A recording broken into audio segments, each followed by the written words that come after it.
မင်္ဂလာပါညီကိုတို့ဒီနေ့ညမြန်မာစံတော်ချိန်2:15မှာဘောလုံးနာနဲ့ခရစ်မိုနီတို့ရှင်မြန်ကစားကြမှာပါ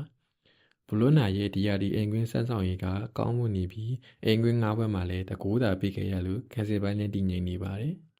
တိုက်စစ်ပိုင်းမှာလည်းနောက်ဆုံး၃ဘက်မှာကိုတီတွင်လာနိုင်ပြီးတန်ရက်ခရစ်မိုနီကအသေးကြီးနဲ့ဆိုဒုက္ခပြီးတဲ့ပေမဲ့နောက်ဆုံး၃ဘက်ဆက်ရှုံးနိမ့်မှုနဲ့အတူကျူစမ်းပိုင်းကအကြဘက်ကိုရောက်နေပါတယ်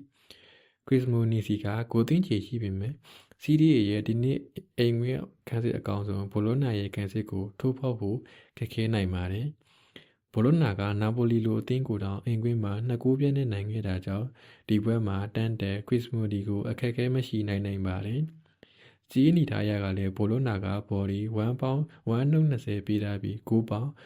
2.80ပေးထားပါတယ်။အနည်းဆုံးတကူးကလည်းနိုင်နေတာကြောင့်ဘောလုံးနာဘော်ဒီပဲကြိုက်ပါတယ်။